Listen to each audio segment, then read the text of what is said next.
Welcome back to MCQ's discussion class. PMC test number 15, 10 September 2021. Question number first. Resistivity depends upon nature of a material, temperature, both of them या none of above. Resistivity depend करता है nature of material पर भी और temperature पर भी. So answer क्या होगा? Both A and B. Number 2. Resistance depends upon length, area, temperature, all of above. क्योंकि आप लोगों ने पढ़ा है R is equal to rho L divided by ए.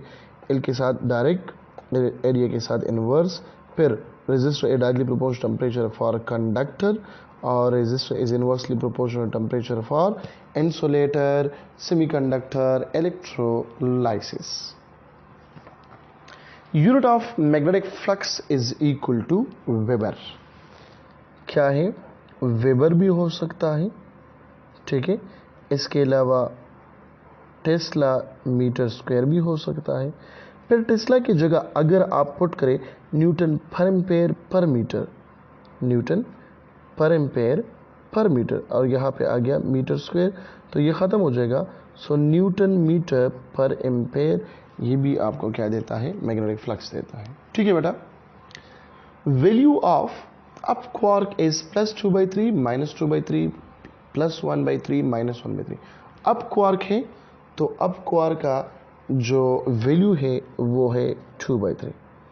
अगर डाउन क्वार्क आ जाए, अच्छा एक मिनट, अप क्वार्क का वैल्यू क्या है? ये है +2/3. अगर यहाँ पे टॉप आ जाए तब भी क्या होगा? +2/3 होगा.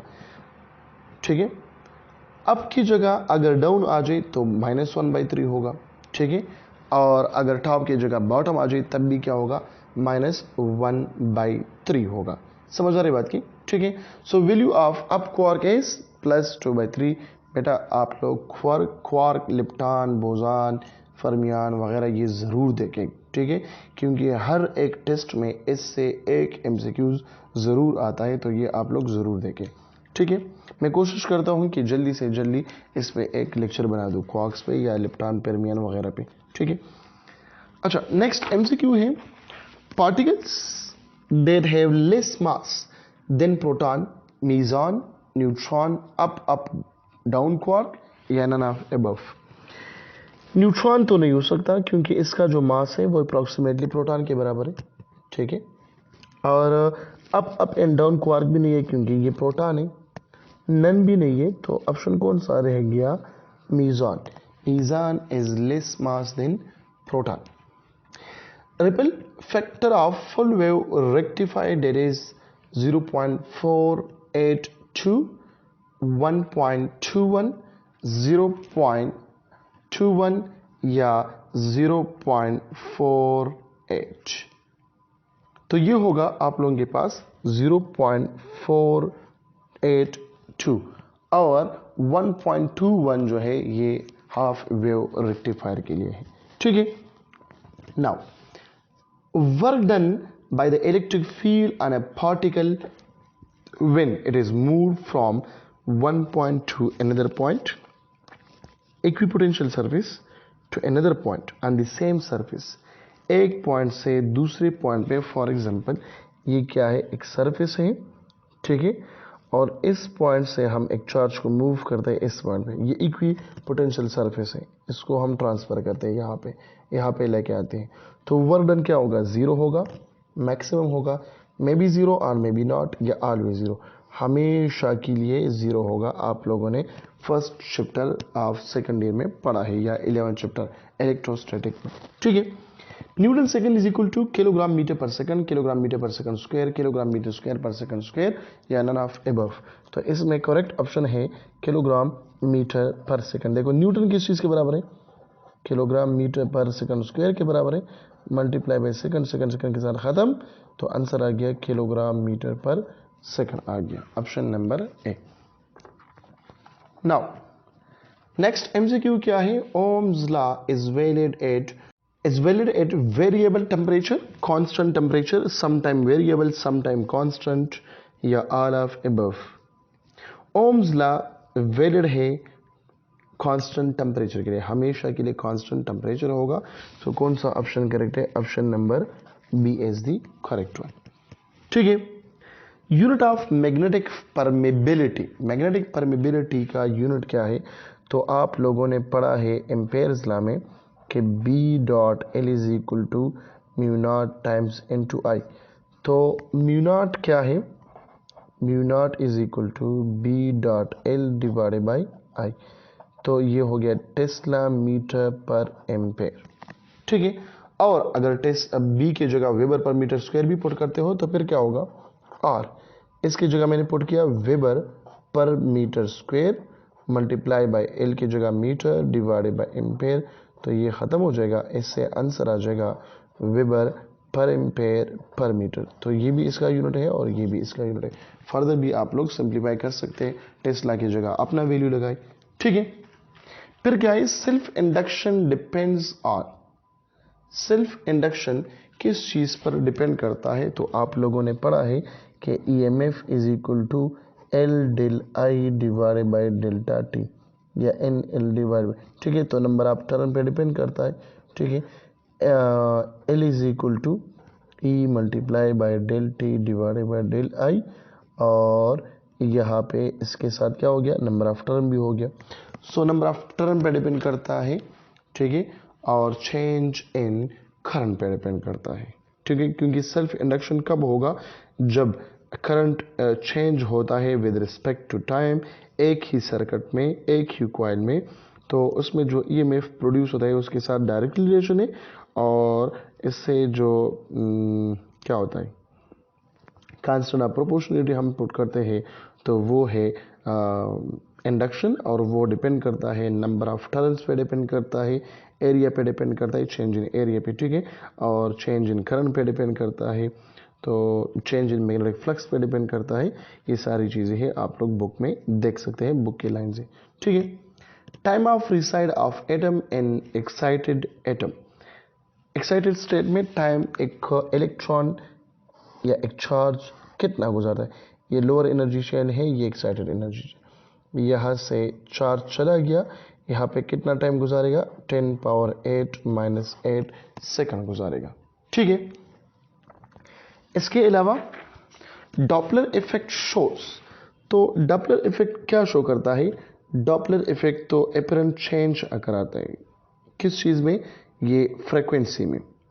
किस वजह से? मोशन ऑफ द लिसनर की वजह से, मोशन ऑफ द सोर्स की वजह से, या दोनों के मोशन की वजह से। ठीक है, तो apparent change occur due to motion of source और लिसनर और बोथ ऑफ दिम, तो इसको हम क्या कहते हैं? डॉपलर इफेक्ट कहते हैं। नेक्स्ट एमसीक्यू क्या है? A man goes 10 metre toward north, 20 metre toward east, displacement क्या होगा? तो डिस्प्लेसमेंट होगा 10 square plus 20 square, h is equal to 500।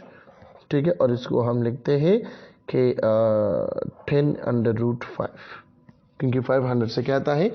5 multiply by 100 which is equal to 10 under root 5 आता है। Area under force time graph is equal to force time graph, तो force time graph क्या है? वो इम्पल्स शो करता है। Impulse क्या show करता है? F multiply by delta T. ठीक है, ये टी हो गया और ये एफ हो गया। यहाँ पे एरिया जो है वो क्या होगा? So F multiply by delta T is equal to impulse. What will be the work done at 150 degree? 150 degree पे वर्क डन कितना होगा? पॉजिटिव होगा, नेगेटिव होगा, मिनिमम होगा या ज़ीरो होगा? शाबाश बताइए। पॉजिटिव, नेगेटिव, मिनिमम और ज़ीरो। तो 150 भी देखो, अब हमें एग्जैक्ट पता नहीं है कि 150 पे वर्क डन का वैल्यू क्या होगा। ठीक है, लेकिन अब ये पता लगाना बहुत आसान है कि ये पॉजिटिव है या नेगेटिव है। जल्दी से आप लोग यहाँ पे कोसाइन वेव ड्रा करें। ये हो गया कोसाइन वेव, 0 से लेकर 90 तक पॉजिटिव, 90 से लेकर 270 तक ये नेगेटिव, और नेगेटिव से लेकर 360 तक अगेन ये पॉजिटिव। तो 150 कहाँ पर आता है? 90 और 270 के दरमियान, तो लिहाजा ये क्या होगा? नेगेटिव होगा। Option number B. इसका ट्रिक्स वगैरह मैंने क्लास में आप लोगों को समझाया है। ठीक है, कि किस तरह ये क्वेश्चंस याद करने हैं। नेक्स्ट क्या है, phase difference between two destructive interference is pi divided by 3।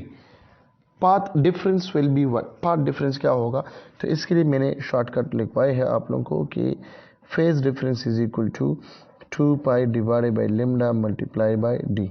ठीक है, और डी किस चीज़ के बराबर है, 2n+1 into lambda divide by 2। इसमें पुट करें so delta phi is equal to 2 pi, अच्छा ठीक है, divided by lambda multiply by 2n+1 into lambda divided by 2। तो इससे मालूम करें जो भी आता है। ठीक है, अच्छा ये चीज़ गिवन है तो यहाँ पे वैल्यू पुट करें।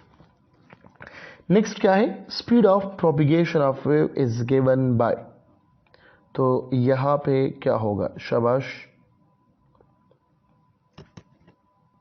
इसमें होगा v is equal to lambda T, हमें पता है v is equal to F lambda है, so lambda divide by T हो गया, ऑप्शन नंबर डी।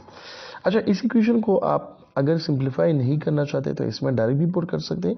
देखिए D is equal to lambda divide by 2 pi multiply by delta pi. Delta pi कितना है, delta पाई है पाई डिवाइड बाई 3, तो पाई पाई ख़त्म और ये हो गया पाई डिवाइड बाई 6। ठीक है, initial current while charging a capacitor, initial current कितना है जब हम कैपेसिटर को चार्ज करते हैं, तो इनिशियली करंट क्या होता है वो हाई होगा। फाइनल करंट क्या होगा, एक कैपेसिटर जब हम चार्ज करते हैं तो वो क्या होता है, कैपेसिटर फुली चार्ज होता है तो करंट 0 होता है और रेजिस्टिविटी इंक्रीज होता है, इन्फिनिटी होता है। और यहाँ पे क्या है, यहाँ पे इनिशियल करंट हाई होगा तो रेजिस्टेंस जो है ये बहुत ज़्यादा कम है। ठीक है, temperature coefficient of resistance of a conductor is positive negative both of them या negative of alpha is equal to change in resistance divided by resistance into time, मतलब temperature sorry R T minus R not divide by R not into T. जब R T greater हो R not से तो ये चीज़ क्या होगा, positive होगा। Temperature के इंक्रीज से रेजिस्टेंस इंक्रीज होता है, ये किसका फिनोमेना है, ये कंडक्टर में होता है। तो जब हम टेम्परेचर को इंक्रीज करें उससे रेजिस्टेंस इंक्रीज होगा और रेजिस्टेंस जब इंक्रीज होता है तो अल्फा क्या होगा, पॉजिटिव होगा। Option number A is the correct one, option A हमारे पास करेक्ट है। ठीक है, तो ये हो गए आप लोगों के एमसीक्यूज टेस्ट नंबर 15 के। इंशाल्लाह कमिंग वीडियो में मैं कोशिश करता हूँ कि रेक्टिफिकेशन पे 30+ एमसीक्यू सॉल्व करूँ या कम से कम 30 सॉल्व करूँ। ठीक है, और साथ में क्वार्क पे एक लेक्चर आप लोगों को दे दूँ। अपना बहुत सारा ख्याल लगेगा। थैंक यू सो मच, अल्लाह हाफिज़।